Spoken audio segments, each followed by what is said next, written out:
बिस्मिल्लाहिर्रहमानिर्रहीम। अस्सलामुअलैकुम। सिरात.e.मustaqem Saudi news channel में आप सबको खुश आमदीद कहा जाता है। आज 25 दिसंबर 2021 है। सऊदी वज़ारत सेहत की जानिब से कोरोना से मुतल्लिका अहम तरीन इतलात शेयर की गई हैं, जिसमें बताया गया है कि पिछले 24 घंटों के दौरान सऊदी अरब में 325 अफराद कोरोना का शिकार हुए। दोस्तों, अल्हम्दुलिल्लाह आज इजाफा नहीं बल्कि कुछ कमी देखी जा रही है। सऊदी वज़ारत सेहत ने आज की रिपोर्ट जारी करते हुए बताया है कि 325 अफराद भी कोई कम नहीं। तमाम लोगों को एहतियाती तदाबीर पर सख्ती से अमल करना होगा। 117 अफराद सेहतियाब भी हुए हैं, जबकि एक शख्स का इंतकाल भी हो गया है। इन्ना लिल्लाहि व इन्ना इलैहि राजिऊन।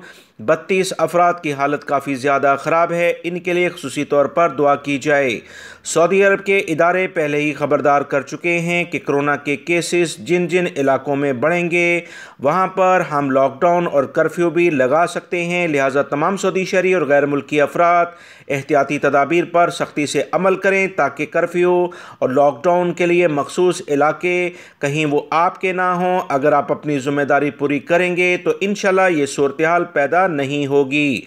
वीडियो लाइक करके शेयर भी कीजिएगा। अस्सलामु अलैकुम।